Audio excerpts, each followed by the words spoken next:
Do you love drinking wine, but feel you don't have enough knowledge to graduate from casual purchaser to wine collector? Welcome to Season 2 of Wine in Focus, an Investec Focus radio podcast series designed to elevate your appreciation of South Africa's world-class wines. As proud sponsor of the Investec Trophy Wine Show, Investec is dedicated to showcasing the quality, potential, and global competitiveness of our local wine industry. I'm your new host, Balisa Mapele, a marketer at Investec and co-founder of Wineish, a marketing and experiences platform for all South Africans. In this episode, we'll be exploring fine wine collecting. What do experienced buyers look for? And what are the pros and cons of holding on to wine as an asset? Joining me today is Wikus, head sommelier at Marble in Cape Town. Also joining us is Roy van Eck from Investec Wealth and Investment International. Welcome to you both, and thank you for joining us. Thank you so much. What are the top considerations for anyone wanting to move from being a casual wine purchaser to a wine collector? I think it starts with you first defining what is your purpose of this. Is it for average wine consuming, your casual day-to-day, or is it for investment purposes?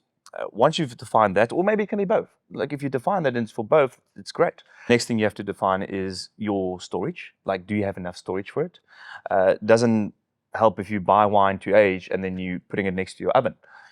So you need to have the proper facilities for it as well. And then also your budget. Does it align with your budget? So it can be very easy to get into.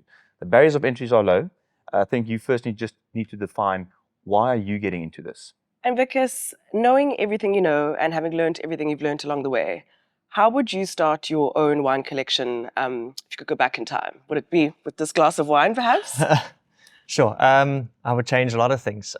First off, stop buying one bottle at a time, buy 6 at a time, because if you only buy one bottle, you don't know how the wine ages. If you buy a case, in 2-3 years' time, you can open a bottle and you can see what it does. But scores, if you're looking for something to keep long and try and make it into investment, then wine scores are important. I mean, that gets a lot of recognition within South Africa.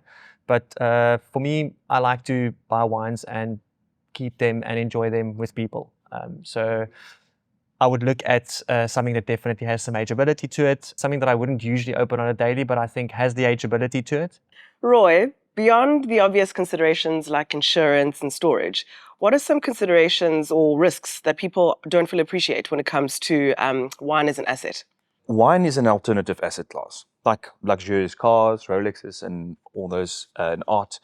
So one needs to understand that there's a high risk to this asset class. So when you're looking at a full portfolio of investable assets, alternatives usually make about like anything from 5 to 20% of your portfolio, depending on your risk tolerance. So within that 5 to 20%, you need to understand that there needs to be diversification within that as well. So from that 5 to 20%, even like 1% maybe into wine investments. Because of the high risk that one would have, like liquidity, there is a secondary market to sell your wine. It can either be within your friend group or at auctions. But if you're going to sell it at the latter, at auctions, you need to understand that auctions aren't every day. You have to wait until the auction is there. Your wine might not even be sold at the auction. And even if it's sold, another risk is the high commission. Some auction houses charge a lot of commission. Yes, you can negotiate the commission and value, but it will still have an effect on your yield. And then there's also time. Wine can age, and it can age beautifully, but there's also a time limit to that age. So once it's gone over its peak and there was an illiquid market, you couldn't sell it, then it's lost its value. So there's that risk as well from the other side, from the tail end. So there's a whole other bunch of risk associated to this. The reward can be rewarding, but you can also lose all of it. The benefit of having a wine investment hobby is that you can still consume it with, like Wikus mentioned, with good friends on a good occasion. And then your return on investment would be a good time. Love that, love that. And Wikus, I'd like to get your opinion on the current state of the investment wine market from your perspective. Do you think falling wine prices is a necessary correction? I still think in South Africa, there's a lot more avenues being opened up into where you can buy wine as an asset. Back in the day, we all would buy it, and as you would say, you might store it next to your oven or down in your basement. The conditions wasn't correct. But there are suppliers today that open this world up to us where we can buy wine and they can store it for you at a facility where it's air controlled, it's cool, there's temperature controlled, and you've almost got a guarantee that the wine will age in a perfect condition. that opens the SA market a little bit. Globally, there's a lot going on, Burgundy vintages, climate change. I definitely think that people are not buying on Premier anymore. That sales has declined as well. I think from a price point of view as well, the younger crowd of today don't have the money to buy Bordeaux on Premier.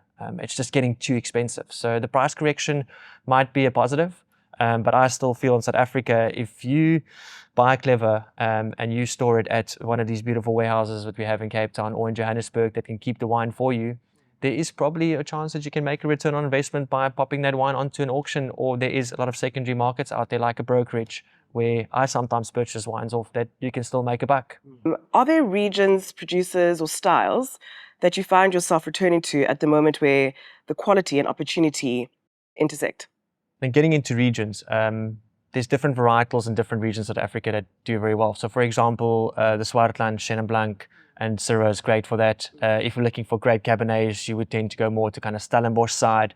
If you're looking at like Chardonnay and Pinot, you'll probably head all the way to Yemelnade. That's a great area for looking at buying those kind of varietals there. Elgin, probably one of our coolest climate areas. That's great for Sauvignon Blancs, some great Chardonnay, Pinot Noir coming out there. You might pick up a good Riesling from that area. But that's kind of something I would look at. Vintage is also a factor to consider. To classify a good vintage in South Africa, yes, it could be a consensus among all the winemakers, but I don't think in necessarily a bad vintage where there's a lot of rain. We've got so many different mountain ranges in South Africa and like different smaller kind of subclimates that we can't just write off vintages. Roy, do you see South African wine as an undervalued opportunity, or is that a narrative that's overstated? We are quite undervalued, I think, in the world, and we have a big opportunity to provide very good quality wine at a very decent price. We are on the ground. We understand our country and we understand what's happening here. We can find those pure, nice vintage and buy it at our rand, and then hopefully maybe sell it in dollars and euros.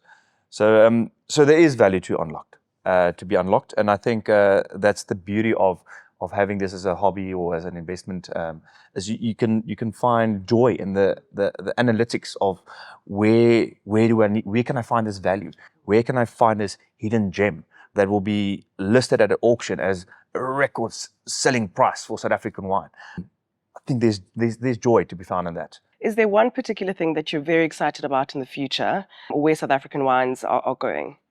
If I look at my journey in the wine industry, if I would have tasted 10 years ago 10 wines, I probably only would have listed 3, 4.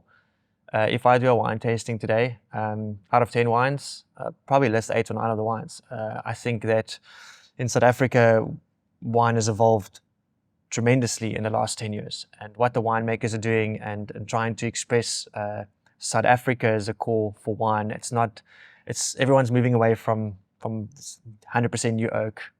It's about expressing to what grows in South Africa, and we get certain winemakers that are planting different varietals that's never planted here before, just because of the climate that we have. Yes, Chardonnay, Pinot Noir is great, but we don't have the same climate as Burgundy. Yes, the microclimate in Yemelnade works great for that, but think about varietals that don't need much rain or like irrigation or things like that. Droughts that can handle droughts, that can handle high heat, and that's going to be the future for South Africa, and that's what excites me of also what's to come.